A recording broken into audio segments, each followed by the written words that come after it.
Good evening student, my name is Shivam Singh Rathore and you are watching science classes. तो welcome है आप सभी का फिर से आज की साइंस की क्लास में। आज का हमारा टॉपिक है the fundamental unit of life, जीवन की मौलिक इकाई। क्या होती है जीवन की मौलिक इकाई? आज हम डिटेल में बात करने वाले हैं इसी टॉपिक पे। तो उससे पहले मैं बता दूं कि जो स्टूडेंट्स क्लास 9th और 11th में हैं उनके लिए आज का टॉपिक बहुत ही मोस्ट इंपॉर्टेंट होने वाला है। तो वीडियो को बिना स्किप किए हुए बने रहिए वीडियो के लास्ट तक। चलिए वीडियो शुरू करते हैं। सबसे पहले हम बात करते हैं इंट्रोडक्शन की। बायोलॉजी का इंट्रोडक्शन क्या होता है? Introduction of biology. तो बायोलॉजी के इंट्रोडक्शन में मैं आप लोगों को बता दूं कि बायोलॉजी शब्द जो है वो दो शब्दों से मिलकर बना हुआ है, बायोस प्लस लोगस। बायोस का इंग्लिश में मतलब होता है लाइफ एंड लोगस का इंग्लिश में मतलब होता है स्टडी। हिंदी में लाइफ को बोलते हैं जीवन और स्टडी को हिंदी में बोलते हैं अध्ययन। यानी कुल मिलाकर हम बात करें तो जीवन का अध्ययन करना ही क्या कहलाता है? जीव विज्ञान या बायोलॉजी कहलाता है। तो मैंने शॉर्ट में आप लोगों को बायोलॉजी का मतलब बता दिया है। तो इसके लिए मैंने एक अलग से वीडियो बनाया है। जिन बच्चों को डिटेल में इंट्रोडक्शन बायोलॉजी का पढ़ना है तो बच्चे वो वीडियो देख सकते हैं। उस वीडियो का लिंक मैं आज के इस वीडियो के डिस्क्रिप्शन में दे दूंगा, तो बच्चे देख सकते हैं। तो क्वेश्चन है हमारा, सजीव किसे कहते हैं? कि सभी सजीवों का शरीर कोशिकाओं से मिलकर बना होता है। कोशिका सभी जीवधारियों के शरीर की सबसे छोटी इकाई है। Cell is the smallest unit of body in all the living organism. तो कुछ ऐसे सजीव होते हैं जिनके शरीर में एक कोशिका होती है, उनको हम एक कोशिकी कहते हैं। उनको हम एक कोशिकी या यूनि सेलुलर कहते हैं। एक कोशिकी यानी जिन सजीवों का शरीर एक कोशिका से बना होता है उनको हम एक कोशिकी कहते हैं। जैसे अमीबा, पैरामीशियम, अमीबा पैरामीशियम, ठीक है। और जिन सजीवों का शरीर एक से अधिक कोशिका यानी बहुत सी कोशिकाओं से मिलकर बना होता है उन्हें हम मल्टी सेलुलर कहते हैं। मल्टी सेलुलर या हिंदी में बोले तो बहुकोशिकीय, बहुकोशिकीय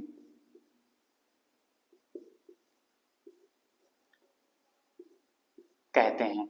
उदाहरण की बात करें जैसे मनुष्य, गाय, भैंस, घोड़ा, कुत्ता, बिल्ली, ये सभी कैसे हैं? बहुकोशिकीय जंतु हैं। और हम अगर पौधों की बात करें तो नीम,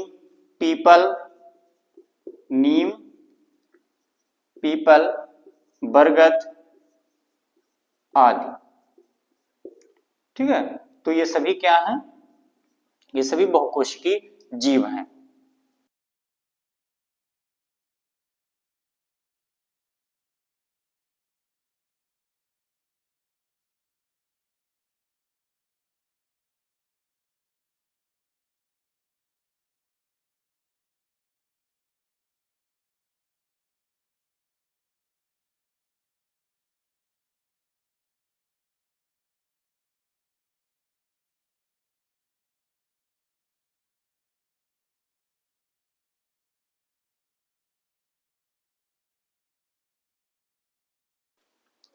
तो एक कोशिका मिलकर के पूरा शरीर तो बना नहीं सकती है, तो कई कोशिकाएं मिलकर के एक ऊतक बनाती हैं यानी टिश्यू बनाती हैं।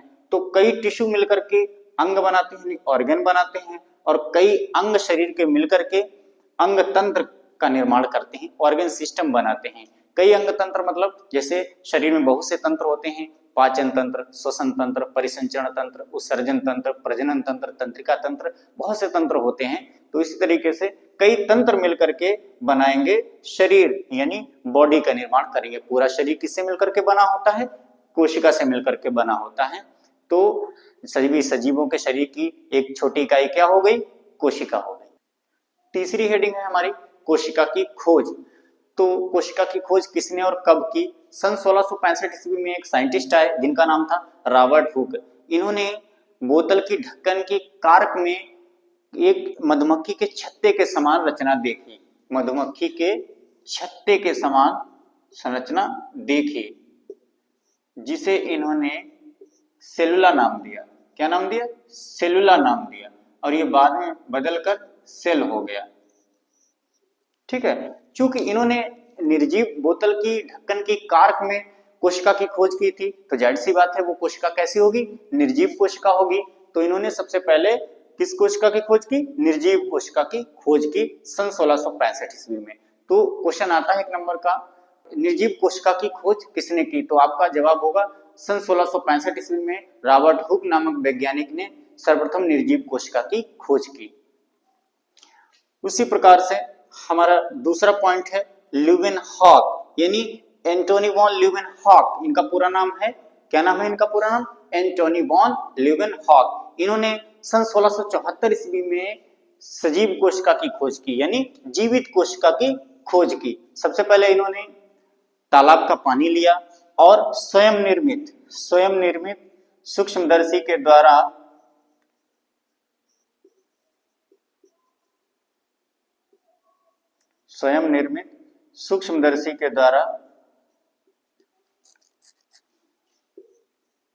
इस स्लाइड पे इन्होंने तालाब का गंदा पानी लिया और रखा इस पे, तो उसमें छोटे छोटे जीव दिखे, जैसे अमीबा, पैरामीशियम, यूग्लिना, बहुत से ऐसे छोटे छोटे जंतु दिखे जिन्हें इन्होंने क्या कहा? जीवित कोशिका यानी सजीव कोशिका नाम दिया। ठीक है, तो क्या हुआ? सबसे पहले सजीव कोशिका की खोज किसने की? एंटोनी वॉन ल्यूवेनहॉक ने। इसका भी 1 नंबर में क्वेश्चन आता है कि सजीव कोशिका की खोज किसने की? तो आपका जवाब होगा एंटोनी वॉन ल्यूवेनहॉक नामक साइंटिस्ट ने सन 1674 में सजीव यानी जीवित कोशिका की खोज की, सजीव कोशिका की खोज की। कोशिका की परिभाषा, कोशिका की परिभाषा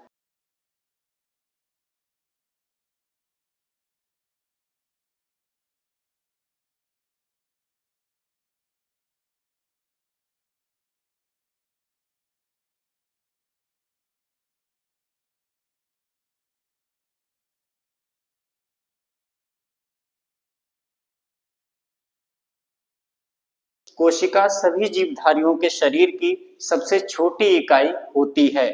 अगर इसको इंग्लिश में बोलें तो कैसे बोलेंगे? Cell is the smallest unit of body in all the living organism. कोशिका सभी जीवधारियों के शरीर की संरचनात्मक और क्रियात्मक इकाई होती है। इसमें 2 वर्ड बहुत ही मोस्ट इंपॉर्टेंट है, संरचनात्मक और क्रियात्मक, यानी structural and functional. Structural and functional, structural and functional. कोशिका सजीवों के शरीर का आकार बनाती है, तो ये क्या हो गया? संरचनात्मक इकाई हो गई। और क्रियात्मक का मतलब होता है, क्योंकि कोशिका के अंदर सजीवों की सभी क्रियाएं संपन्न होती हैं, तो ये कैसी इकाई है? क्रियात्मक इकाई, यानी संरचनात्मक भी इकाई है और क्रियात्मक इकाई भी है। यानी cell is the structural and functional unit of body in all the living organism, यानी सभी सजीवों के शरीर की संरचनात्मक और क्रियात्मक इकाई कोशिका होती है। अब हम बात करते हैं, क्या सभी सजीवों के शरीर की कोशिकाएं एक समान होती हैं? बिल्कुल नहीं। शरीर की सभी कोशिकाएं अंगों के हिसाब से, शरीर की बनावट के हिसाब से सभी कोशिकाएं अलग अलग प्रकार की होती हैं। अभी मैंने बताया था कि कोशिका शरीर की संरचनात्मक और क्रियात्मक इकाई होती है, तो यानी शरीर की संरचना के हिसाब से ही कोशिकाएं होंगी। ठीक है, तो अगर हम बात करें कोशिकाओं की, तो सजीव के शरीर की कोशिकाएं कई प्रकार की होती हैं। कौन कौन सी? पहले तो चिकनी पेशी कोशिका, स्मूथ मसल सेल होती हैं। दूसरी रुधिर कोशिकाएं होती हैं। ठीक है, ये ब्लड कोशिकाएं बोली जाती हैं, ब्लड सेल्स। इसमें आपकी आरबीसी आ जाएगी, यानी रेड ब्लड कार्पोसेल्स, लाल रुधिर कणिकाएं, एंड डब्ल्यूबीसी आ जाएगी, व्हाइट ब्लड कार्पोसेल्स, एंड तीसरी ब्लड प्लेटलेट्स आ जाएगी, यानी रुधिर प्लेटलेट आ जाएगी। ये सभी क्या है? रुधिर कोशिकाएं हैं। और तंत्रिका कोशिका ये क्या होती है, नर्व सेल। ये तंत्रिका कोशिका हमारे मस्तिष्क का निर्माण करती है, ठीक है। तंत्रिका कोशिकाओं से ही हमारा मस्तिष्क बना होता है। और अंडाणु कोशिका, इसको ओवम बोलते हैं, ये फीमेल रिप्रोडक्टिव सिस्टम में ओवरी से ओवम डिस्चार्ज होता है, ये भी एक प्रकार की कोशिका ही है। नेक्स्ट है शुक्राणु कोशिका, इसको स्पर्म बोलते हैं, ये मेल रिप्रोडक्टिव सिस्टम में जो है पुरुष के वीर्य में शुक्राणु पाए जाते हैं, वो भी एक प्रकार की कोशिका ही है, ठीक है, तो इसको स्पर्म बोलते हैं। नेक्स्ट है वसा कोशिका यानी फैट सेल, ये जिसको भी हम भोजन के रूप में वसा यानी ऑयली चीजें ग्रहण करते हैं, तो वो कोशिकाएं छोटी छोटी, ठीक है, किसके रूप में होती हैं, फैट सेल्स यानी कोशिका के रूप में होती हैं, इनको बोलते हैं फैट सेल्स। नेक्स्ट है अस्थि कोशिका यानी बोन सेल्स, जो हड्डी की जो कोशिकाएं होती हैं, हड्डी में जो कोशिकाएं पाई जाती हैं, उनको बोन सेल्स बोलते हैं, ठीक है। तो ये क्वेश्चन हमारा बिल्कुल क्लियर है कि सजीवों के शरीर में सभी कोशिकाएं एक समान नहीं होती हैं, अंगों के हिसाब से, संरचना के हिसाब से सभी कोशिकाएं अलग अलग प्रकार की होती हैं। उम्मीद करता हूं आज की वीडियो आपको अच्छे से समझ में आई होगी। फिर मिलते हैं एक नई वीडियो के साथ इसी के सेकेंड पार्ट में। तब तक के लिए have a good day, thanks for watching science classes.